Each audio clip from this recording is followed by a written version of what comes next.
chaos game. It's very simple to play, but it has an extraordinary outcome. I begin with a big sheet of paper with 3 large points marked on it, labeled 1 and 2, 3 and 4, 5 and 6. Now what I do is I choose a point at random on the sheet of paper. I'll shut my eyes to do that, and now I'll just wiggle the pen round and dab a point. There it is. That's my starting point. So now what I do is I roll the die, and it comes up with a 4. So what I do is I go halfway from my first point to the big point labeled 3 and 4. I'll mark that new point. That's my new point. I roll the die. This time it comes up with a 5, so I go halfway from my new point to the big dot marked 5 and 6, and I mark that point on the piece of paper. Now, of course, if you do this, you should use a ruler and do things accurately. You need to play it for about 24 hours or longer, and you need to play very fast. And now I roll the die. And this time it comes up with a 3, so I go halfway from my new point to the big dot marked 3, and that'll be about here. Now, of course, if you keep on doing this for a long time, what would you expect? You'd expect that you'd get an enormous mess of dots. But that's not what happens. Something very extraordinary and different happens. Speed up the game on a computer, and this emerges. The chaos game has produced a complex and ordered geometrical structure. The revolutionary idea that a chaotic process can give rise to order is destroying old definitions of chaos we've clung to for centuries. The word chaos comes from the Greeks. They believed the goddess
When you watch them day in, day out, you come to realize that chimpanzees are quite distinguishable from each other. Experts say there's as much difference between one chimp and another as there is between one human being and another. This becomes evident if you look at their portraits one after the other. Let's begin with the females. Mama, Gorilla, Jimmy, Blackie, Amber, and Henny. The men, Nicky, Jerome, and Dandy. And then the young men, Walter, Jonas, Alfonso.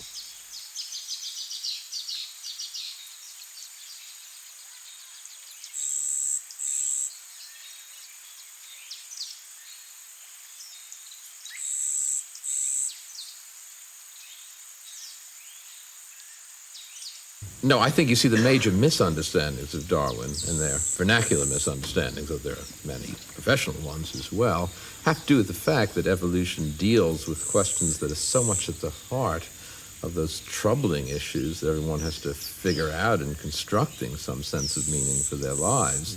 Why are we here? Insofar as science can deal with that question at all, what are we related to? How did we get here?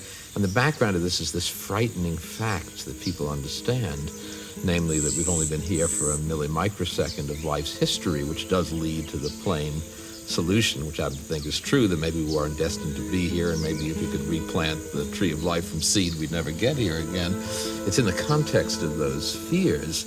Now, these traditional psychological comforts that come out of that, or that stand against it, and which can still validate our traditional hopes of humans being on top of a heap and therefore ruling the rest of the world by right, or at least being the end product of the predictable process meant to arrive at us. We're not willing to abandon any of those notions, and so we read them back into Darwinism, even though the bare bones mechanics of Darwin's theory does not speak of them explicitly. After all, Darwin's theory in its barest bones mechanics is a theory about adaptation to changing local circumstances. That's really all it is. That is, to caricature it, if it's cold in Russia a long time ago and there's some elephants there, elephants that have slightly longer hair will, as a statistical average, do better in leaving offspring, and 1,000 generations down the line you'll get woolly mammoths, but they're not better elephants, they're just elephants that are better suited to the transitory environments of that place. Since the vector of environmental change through time is effectively random, if organisms under Darwin are tracking those environmental changes, you're not going to generate a directional pattern eventually leading up to human beings. Steve, one thing about your diagnosis of the anxiety the lay people have about evolution has puzzled me in the past, because you suggest that it is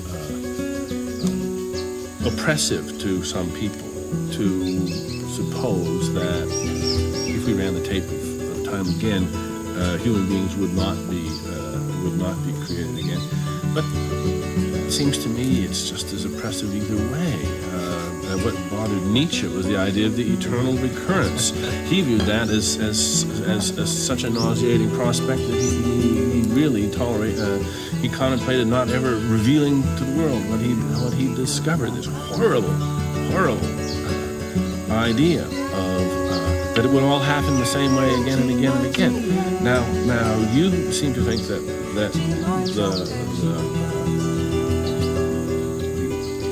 ordinary person is oppressed or becomes anxious at the prospect that the Homo sapiens is a unique and unrepeatable phenomenon, whereas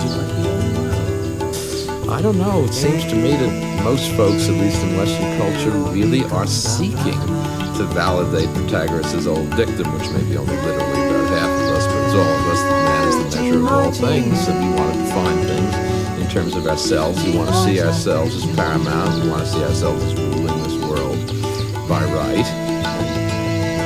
Folded into that is the necessity of thinking that 4.5 billion years in the history of the Earth and 3.5 of life's explicit fossil history is, in some sense, I don't mean necessarily generating us with 2 feet, but 2 feet, is nonetheless likely to move towards a complexification that will eventually become a creature very much like us, then we make sense that we're here to rule our right.